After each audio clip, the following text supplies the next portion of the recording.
এই নবনী যেন তুমি হাতে করে আমাকে দিতে যেও না। কৃষ্ণ, আজ যে বড় আশা ছিল ভগবান তোমার আমি নবনী খাওয়াবো মা, সেই কথাই বললেন না না, আজ তুমি নবনী আমাকে দেবে না, আজ মায়ের হাতে তুলে দেবে। আর তুমি যা জানার চেষ্টা করছো, তুমি আড়ালে আড়ালে দাঁড়িয়ে দাঁড়িয়ে সব দেখবে, রহস্যটা বুঝতে পারবে, তবে আমার মুখ দিয়ে তুমি কিছু শুনতে চেও না। এই যে কৃষ্ণ, তাহলে তাই হবে। আচ্ছা কৃষ্ণ, তবে আমার কিন্তু একটা দাবি। হে প্রভু, আমি যখন নবনী নিয়ে কৃষ্ণ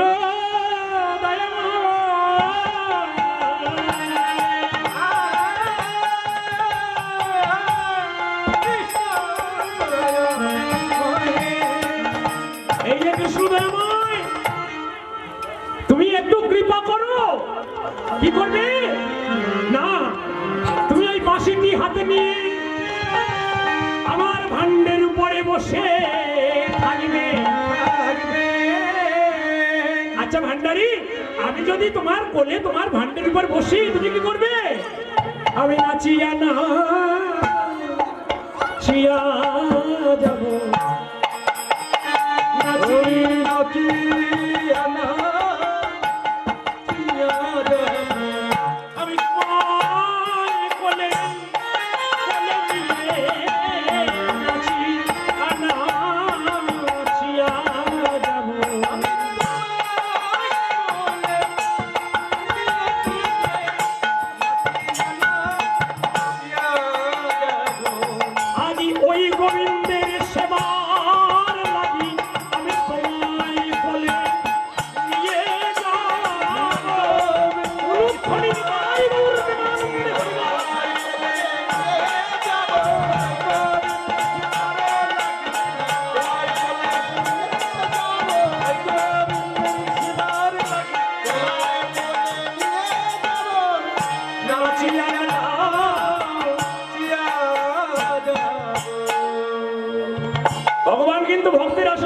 পূর্ণ করেন। আপনি দেখবেন, আপনি যদি একটু মন প্রাণ জীবন যৌবন দিয়ে ডাকেন, একটু ভক্তি যদি আপনাদের মধ্যে থাকে, আর যদি একটু নয়নের জল তুলসী পাতা দিতে পারেন, তার কোনো কথাই নেই। না, ওই 3 টাকার নকুল দানায় কিন্তু কাজ হবে না। প্রতিদিন 3টে করে নকুল দানা দেবেন, জয় নিতে হরিবোল, গোষ্ঠী সমেত ডাকবেন। হ্যাঁ, গৌর এসো, নিতাই এসো, শিবাস এসো, গোষ্ঠী সমেত এসো, জয় নিতাই, উভয় কিন্তু হয় না। ভগবান কিছু খাই না। ভগবান কি খান? ভক্তের অহংকার।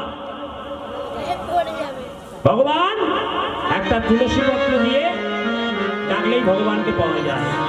আপনারা শুনেছেন কিনা জানি না, একদিন রাধারানী অভিমান করে বলেছিল, কৃষ্ণ এত অহংকার তোমার কিসে? একদিকে পাল্টায় যদি আমাদের যত সখীগণ আছে সব সোনাদানা খুলে যদি একদিকে চাপাই আর আরেকদিকে তোমাকে যদি বসাই, আমাদের সোনার সঙ্গে তোমার তুলনা হয় না। জয় নিতাই হরিবোল। কৃষ্ণ বড় কষ্ট পেয়েছিলেন যে আমাকে ওরা ভালো করে চেনে না।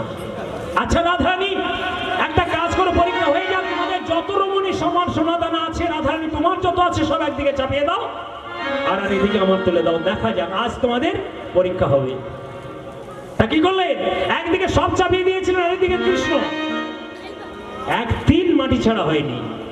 রাধারানী ছুটে এসে চরণ জড়িয়ে ধরেছিলেন, প্রভু আমার ভুল হয়ে গেছে, আমাকে ক্ষমা করো।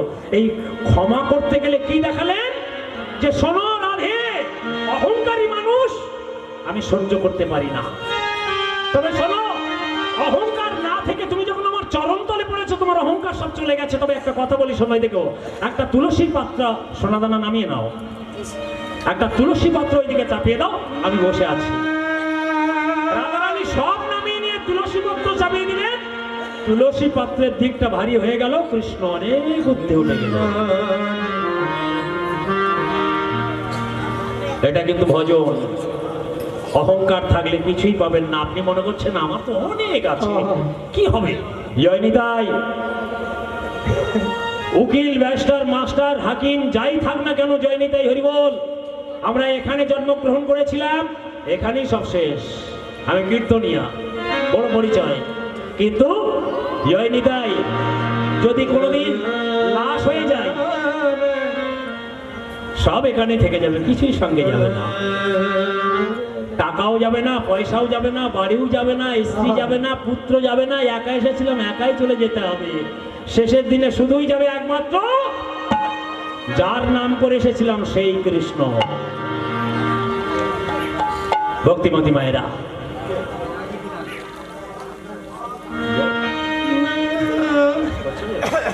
যাবে জয় নিতাই হরি বল। তাহলে ভগবান কৃষ্ণ আমার অনাদি রাধি রাধি কৃষ্ণ, ভগবান কৃষ্ণ গোবিন্দ আমার বিশ্বজোড়া কর পেতে মায়ের সম্মুখে বসে রইলে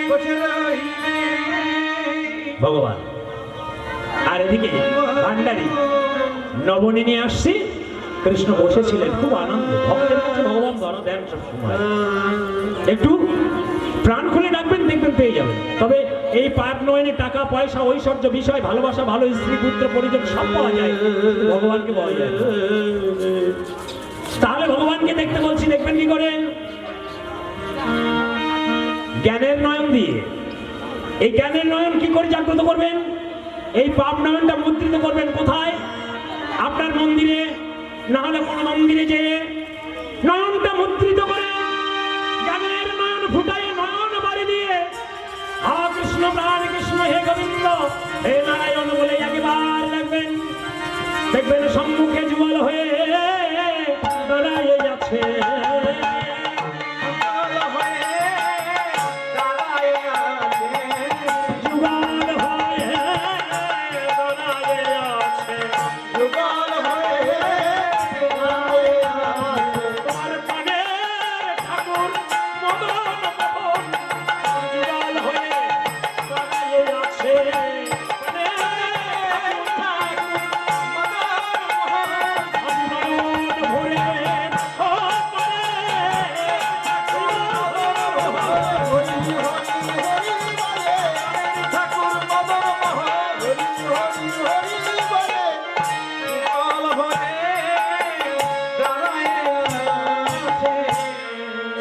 ভক্তিমতী মায়েরা ভগবান তখন দেখতে পারবেন,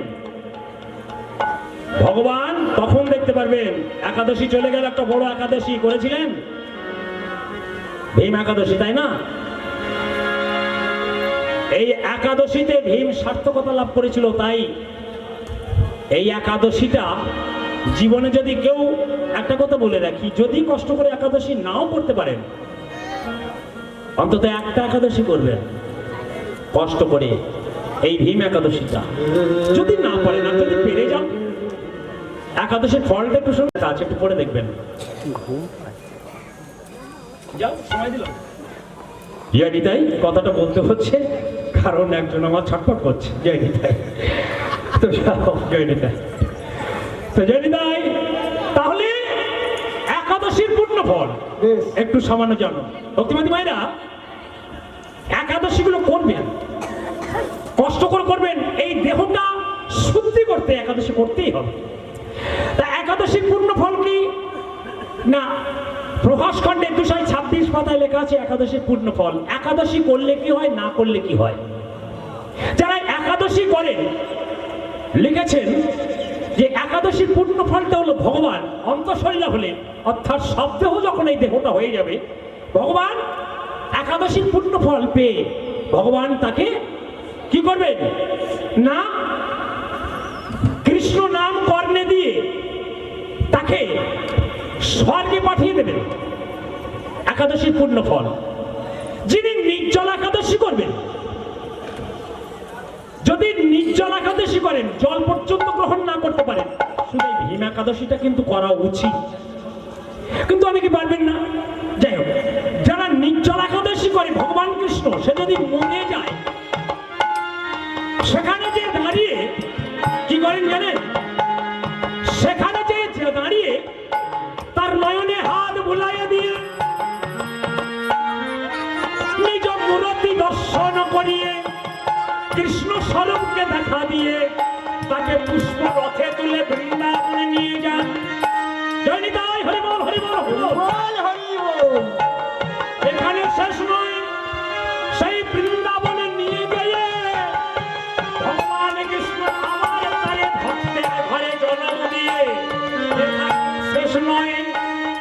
তাকে ভক্তের ঘরে জন্ম দিয়ে কৃষ্ণ নামটি বদনে দিয়ে ভক্তের কাছে আবার পাঠাইয়ে দেয়।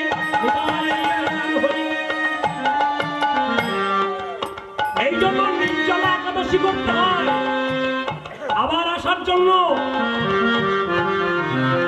যদি এমন কর্ম না করেন, এই মনুষ্য জন্ম পেয়েছেন আর পাবেন না, কুকুর ছাগল বিড়াল গাছ মাছ হয়ে জন্ম গ্রহণ করতে হবে। দেহ বড় সাধনার দেহ, বড় সাধনার দেহ, দেহ বড় সাধনার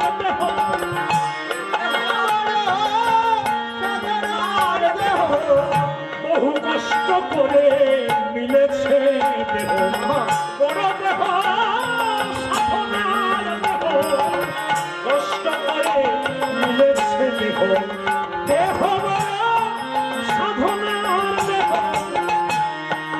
এই যে ভক্তবাদী মেয়েরা, এই দেহ বড় কষ্টের দেহ। নির্জলা একাদশী করলে দেহর ফলাফল পেয়ে যাবেন। আচ্ছা, এরপরে একটু মনে দেখবেন, এই দিনে মৃত্যুবরণ করলে কি হয়। কে মরেছিল? জম্মুদ্বীপের রাজা ধর্মক্ষেত্রী। আলোচনার বিষয়গুলো একটু পড়বেন, অসুবিধা হচ্ছে না তো? ঠিক আছে তো? না এই বুঝতে তো পারছি না মায়েরা, কিছুই তো ভরসা দিচ্ছেন না। আসলে আমি তো আপনাদের কাছে নূতন এসেছি, একটু হ্যাঁ আপনাদের হাসি হাসি বদল এমন কিছু থাকলে তো বুঝতে পারবো যে আমার কীর্তনটা আপনারা নিচ্ছেন। তাই আমি পালার মধ্য দিয়ে ঠিক আমার গুরুদেবের অনুসরণ নিয়ে আমি কিছু কিছু কথাবার্তা বলি। তবে আবার রাত্রে কখন আসবো হয়তো, তখন এসে আপনাদেরকে কিছু ভাগবত কথা আমি শোনাবো। ইচ্ছা আছে যে আমার ভিতরে যা আছে হয়তো কদিন পরে মরে যাবো, আর তো কিছু হবে না, পচে যাবে, পুড়িয়ে দেবে, নশ্বর দেবো তো। আর জন্ম যখন নিয়েছি মৃত্যু হবে। তবে আমি যতটুকু জানি চেষ্টা করবো আপনাদের কাছে দেওয়ার জন্য। তবে সে সময় একটু বাড়াবাড়ি করবো, কিন্তু একটু আশ্বাস দেবেন, চেষ্টা করবো আমি। আজকের ভগবান কৃষ্ণই আমার জানিয়ে দিলেন, প্রভাস খণ্ডের 226 পাতায় জানিয়ে দিলেন একাদশীর দিনে মরলে কি হয়। মরেছিলেন কে? জম্মুদ্বীপের রাজা ধর্মক্ষেত্রী।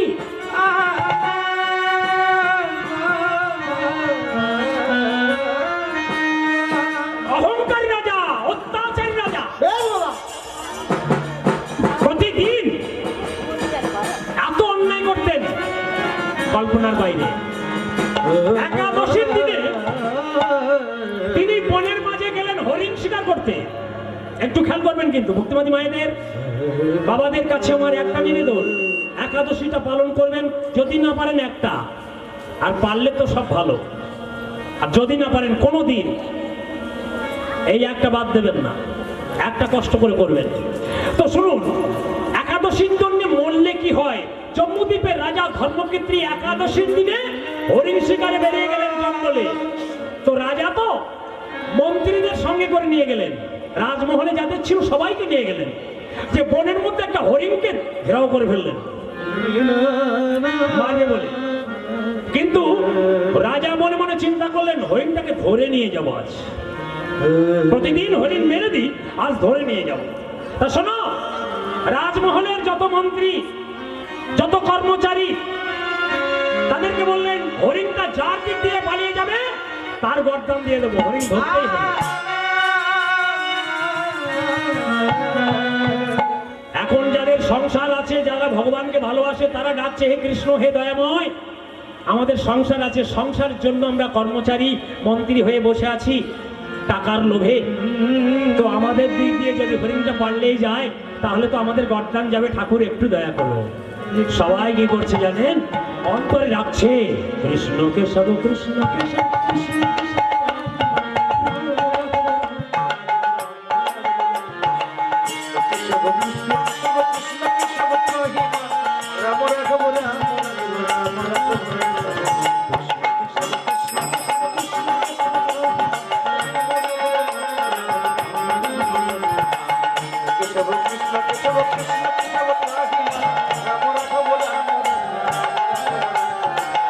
কৃষ্ণ হরে কৃষ্ণ কৃষ্ণ কৃষ্ণ কৃষ্ণ হরে হরে হরে রাম হরে রাম রাম রাম আমার প্রভু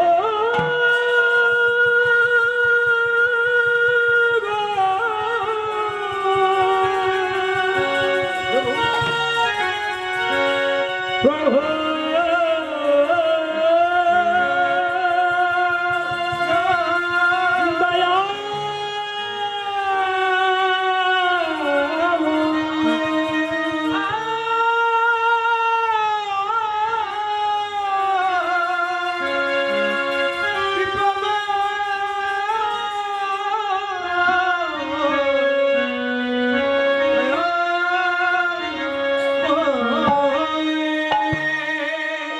অন্তরের ডাক গোবিন্দ ভালোই শুনতে পায়। সবাই অন্তরে ডাকছে, হে ঠাকুর আমাদের যেন কোনো বিপদ না হয়, হরিণটা যেন আমাদের দিকে পালিয়ে না যেতে পারে। মায়া হরিণ বুঝতে পারলেন সবার নয়নে জল, সবার নয়নে জল, সবাই কাঁদছে। ওগো দেবতা, তুমি যে আমার হৃদয়ের মন্দিরে ছিলে আমি তো জানি না। ও দেবতা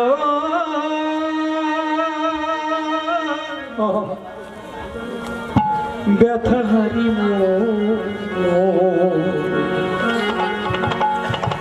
থাকিও না ভুলিয়া, দুনিয়ার বিচার তুমি আপন হাতে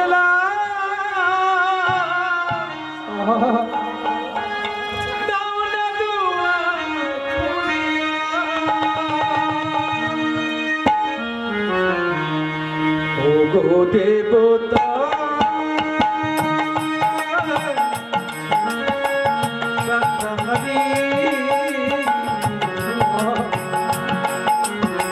থাকিও না ভুলিয়া, দুনিয়ার বিচার তুমি আপন হাতে দাও না তোমার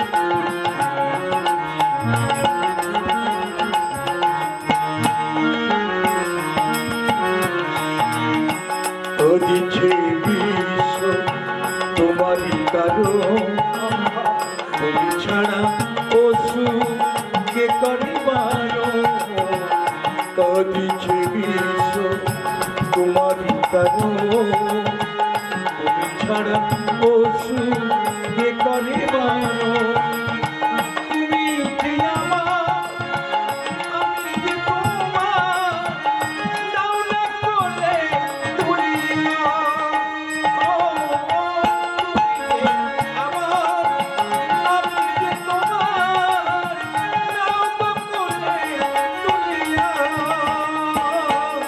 দাও গো কোলে তুলিয়া, ও দেবতা ব্যথা হারিও থাকিও না ভুলিয়া, থাকিও না ভুলিয়া, ও দেবতা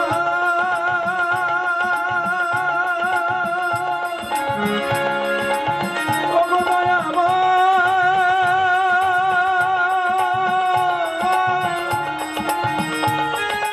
তুমি থাকিও না ভুলিয়া, ভুলিয়া। হরিণটা মায়া হরিণ বুঝতে পারলেন ভক্তের বাসনা, তারা কেউ মরতে চায় না, তাহলে যে অহংকার করেছে আমি তার দিকে পালিয়ে যাব। তাই ওই রাজা ধর্মকীর্তির দিক দিয়ে ওইটা পালাবার চেষ্টা করলেন এবং পালিয়েও গেলেন। রাজা তো ভালো ছুটতে পারে না, ওইটা যখন পালিয়ে গেলেন নিজে মনে মনে চিন্তা করছে আমি তো বলেছিলাম যার দিক দিয়ে পালিয়ে যাবে তাকে গর্দান দিয়ে দেবো, কারণ আমার গর্দান যাবে। রাজা ভয়ে কি করলেন, ধরার চেষ্টা করলেন, ছুটতে ছুটতে ছুটতে ছুটতে উচট খেয়ে মাটিতে পড়ে মারা গেলেন। আচ্ছা বাবা, বহু পাপ করলে কে আগে ছুটে যায়? মরার পরে কে যায় আনতে? জমদূত না? জয়নিতাই বল। এখন এই ধর্মক্ষেত্রী রাজা বহু পাপ করেছিলেন, একাদশীর দিনে কিন্তু অনাহারে ছিলেন।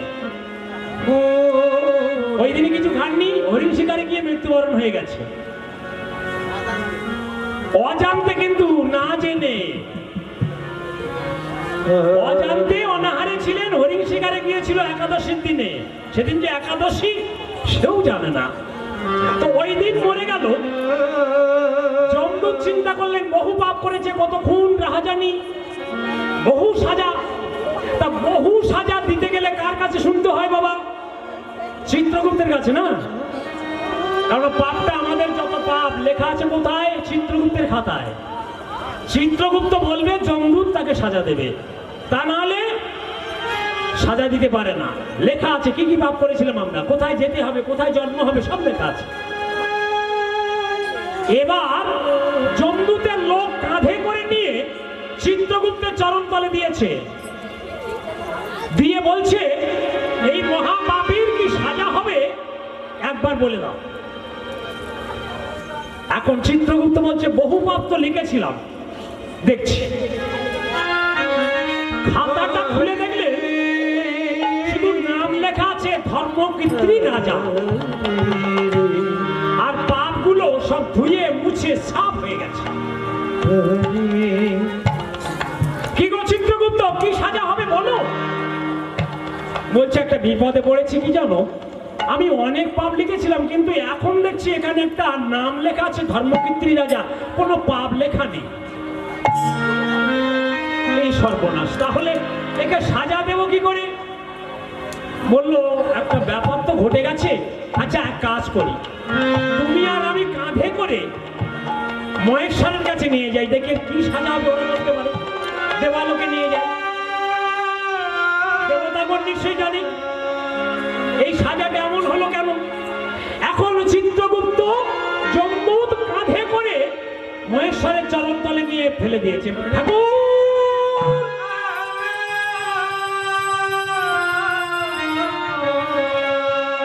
এই যে ভোলেনাথ, তোমার চরণে একটা পাপীকে রেখে গেলাম।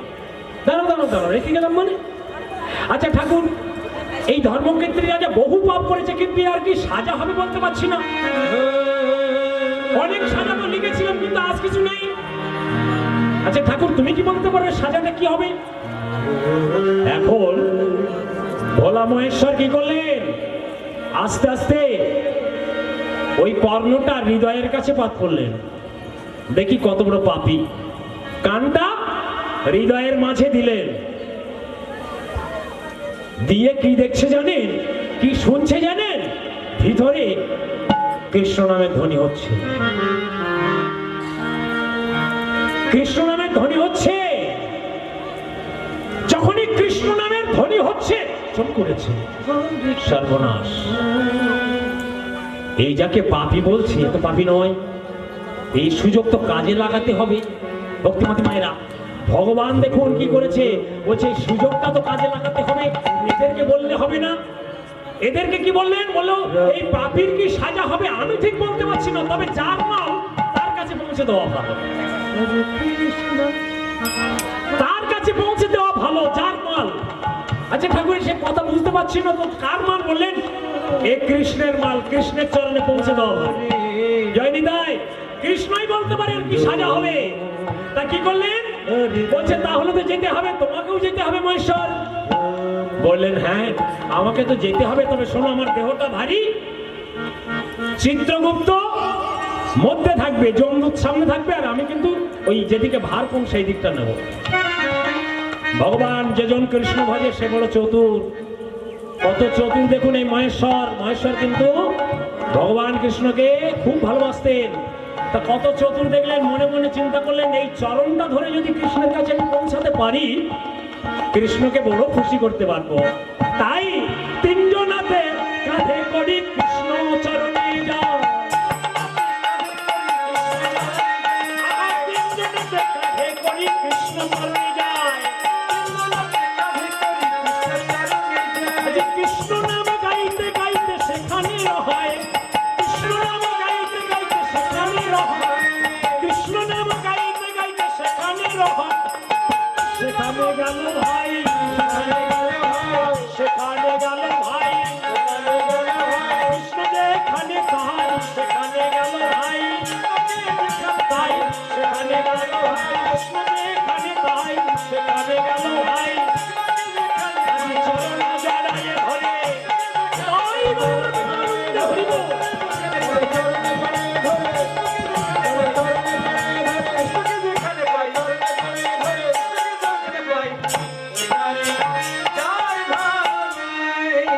তিনজন কাঁধে করে কৃষ্ণের চরণ রেখে শিব চেয়ে চরণ জড়িয়ে দিয়েছে। প্রভু, আরে দাঁড়াও দাঁড়াও দাঁড়াও দাঁড়াও, কি হয়েছে সবই তো জানেন।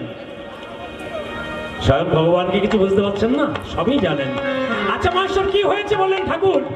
এরা বলছে ও নাকি পাপী, দেখুন নিজের দোষটা নিল না, বলে এরা বলছে ও নাকি পাপী, কিন্তু ইহার যে কি সাজা হবে চিত্রগুপ্তের খাতায় নেই। আচ্ছা প্রভু, ইহার কি সাজা হবে তুমি বলতে পারো?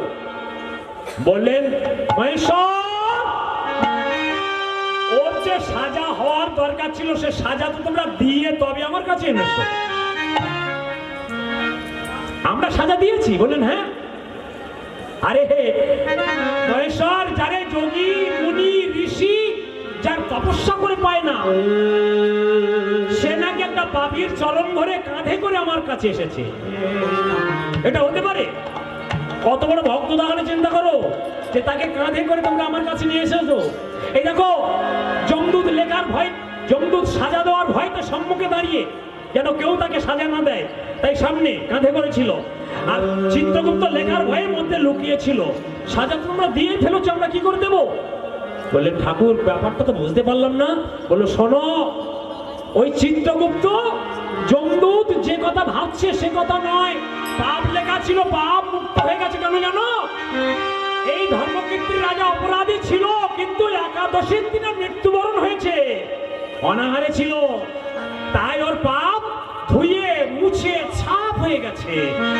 আজকের ও মহেশ্বরের চরণ পেয়েছে, পরে কৃষ্ণ চরণ পেল, আশীর্বাদ দিল ভাই, আশীর্বাদ দিল ভাই, আশীর্বাদ দিল ভাই, আশীর্বাদ দিল ভাই, একাদশীর পুণ্য ফলে আশীর্বাদ দিল ভাই, একাদশীর পুণ্য ফলে আশীর্বাদ দিল ভাই, আশীর্বাদের পুণ্য ফলে একাদশীর পুণ্য ফলে আশীর্বাদ দিল ভাই, একাদশীর পুণ্য ফলে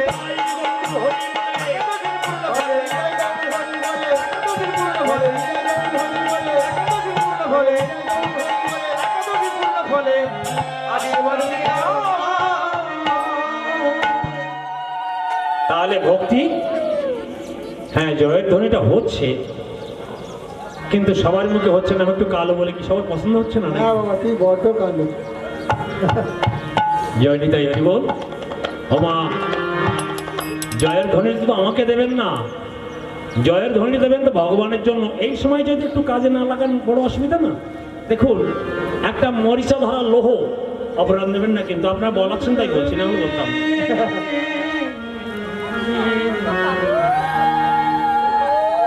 শুরু হয়েছে।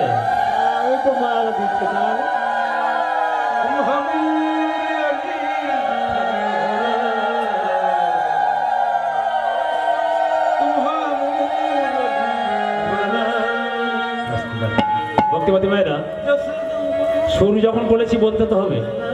একটু ঘুষ পেয়েছি যদিও, তবে একটুতে তো আমি সন্তুষ্ট হতে পারবো না, তাহলে সম্পূর্ণটা বলি। একটা মরিচা ধরা লোহ যদি মাটিতে পড়ে থাকে, তার পাশে ধরুন একটা চুম্বক পড়ে আছে, মাথাটা শুনবেন কিন্তু। আমি জানি এধারে বড় বড় কীর্তনিয়ারা কীর্তন করে, আর আপনারা শুনতে যান, আপনাদের কর্ণটা অনেক পরিষ্কার। আমি কি বলছি আমি নিজেই জানি না, ভয় পাচ্ছি আমি। কারণ এখন তো কীর্তনিয়া বড় হওয়ার একটাই লক্ষণ, যার 90,000 টাকা বেতন। কেউ যদি ভ্যানে চেপে আসে ও কীর্তনিয়া ভালো না, কারণ টাকার দিকটা বিচার করে আপনারা যান।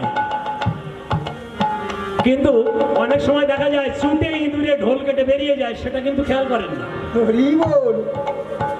মহাপ্রভু বলেছেন ত্রিনাদবি শুনিছেন তরণীব সহিষ্ণুনা মানিন মানদেন কীর্তনীয় সদাহরি।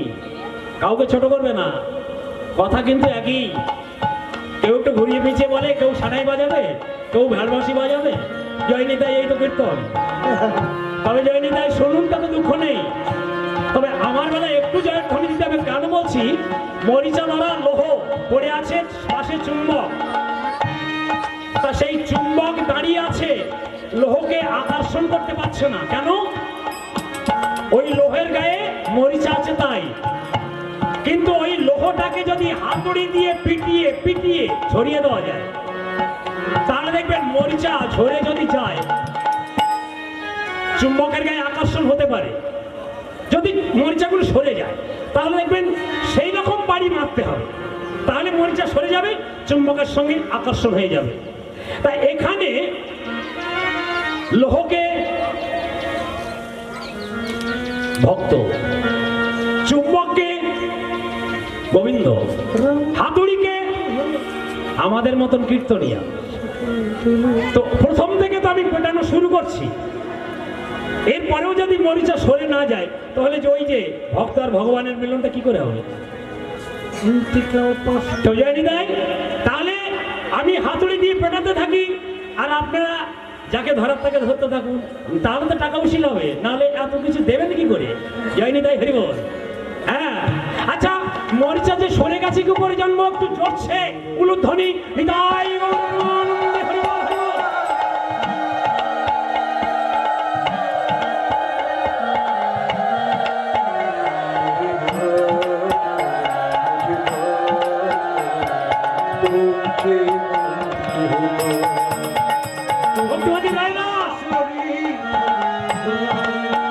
একটা জিনিস জানবেন, কৃষ্ণকে ডাকলে কিন্তু কাঁদতে হবে, ভালো করে ডাকবেন, কাঁদার জন্য।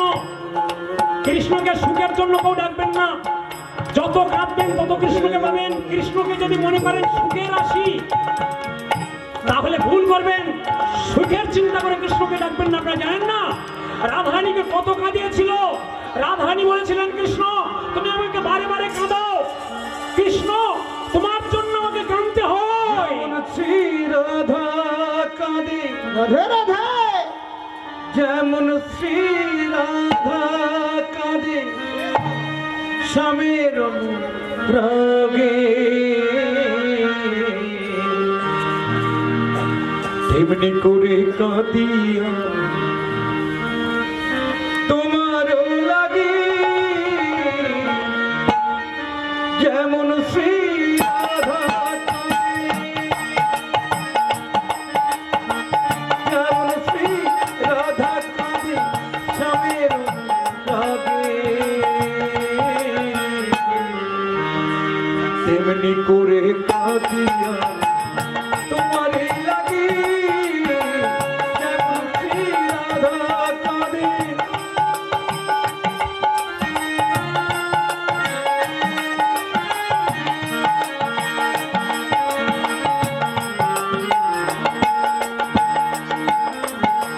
কোথায় আছে সে ঠিকানা বলতে কেউ পারে, কোথায় আছে সে নিশানা বলতে কেউ পারে, গোলক ধাঁধায় মরছি ঘুরে, গোলক ধাঁধায় মরছি ঘুরে, গহীন আধারে পথকে আমার দশার করে করেছি বিবাদী,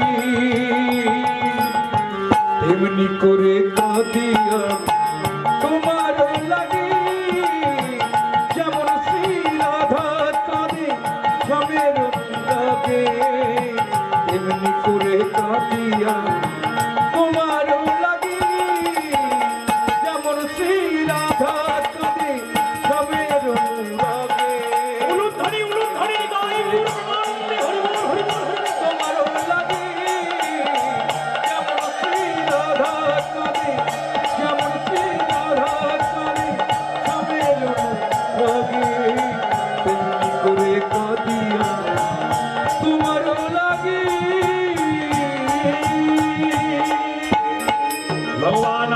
করেন তাদের যারা ভগবানের জন্য কাঁদতে জানে। ভগবান তাদের আশীর্বাদ করেন যারা ভগবানের জন্য নিজে না খেয়ে ভগবানকে খাওয়ান। আজকে সেই ভগবান বিশ্বজোড়া গর্বে দাঁড়িয়ে আছেন। মামার এক ভাণ্ড নবনী নিয়ে গোপালের করে দিতে যাবেন। ভান্ডারী বললেন, মা আজ আমি নবনী দিতে পারবো না, তুমি দিয়ে দাও, আমার তো অসুবিধা আছে। মা বললেন, দাঁড়া দাঁড়া দাঁড়া, তুই আমার কাছে দে। মা আমার ধীরে ধীরে গোপালের করে নবনী অর্পণ করিতে গেলেন।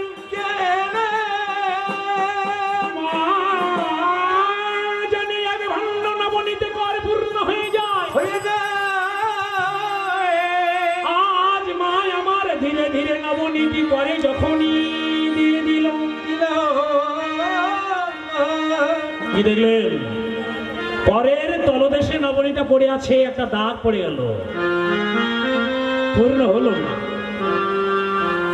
কৃষ্ণ তাকিয়ে আছে মায়ের নয়ন পানে, মা তাকায় আছে কৃষ্ণের গড় পানে। মা ভাবছে এমন কেন হলো? ও মা, কি দেখছো? নবনী দাও মা, নবনী দাও মা, নবনী দাও, নবনী দাও মা, বড় ক্ষুধা লেগে গেছে, নবনী দাও, বড় ক্ষুধা লেগে গেছে, নবনী দাও মা, দেখো কত বেলা হলো, নবনী দাও, দেখো কত বেলা হলো, নবনী দাও মা। এই যে মা বলা, আর তো থাকতে পারছি না, বেলা গড়িয়ে গেছে, আমাকে নবনী দাও, আমি চলে যাবো, আর কখন যাবো? মা বলছে, ওরে দাঁড়া দাঁড়া, এক ভাণ্ড নবনীতে পূর্ণ হয়নি, দেখছি। ভান্ডারী, ভান্ডারী বুঝে গেছে সমস্যাটা বেঁধে গেছে। প্রতিদিন এক ভাণ্ড নবনীতে পূর্ণ হয়, আজ যখন হয়নি ব্যাপারটা এক জায়গায় ঘটবে। আচ্ছা, আমাকে দেখতে হবে। মা, আমি তো দাঁড়িয়ে, ও ভান্ডারী, আর এক ভাণ্ড নবনী আনো, যাও। আগে তো নেচে নেচে যাচ্ছিলেন, এবার গতিটা একটু বাড়িয়ে দিতে হয়েছে, নাচার সময় নেই। ছুটিয়া ছুটিয়া আজি ননি আনতে যায়, ছুটিয়া ছুটিয়া আজি ননি আনতে যায়, ছুটিয়া ছুটিয়া আজি ননি আনতে যায়, ছুটিয়া ছুটিয়া আজি ননি আনতে যায়। ভান্ডারের কাছে এসে দাঁড়াইয়া রয়, ভান্ডারের কাছে এসে দাঁড়াইয়া রয়, পিউতি খুঁজিছে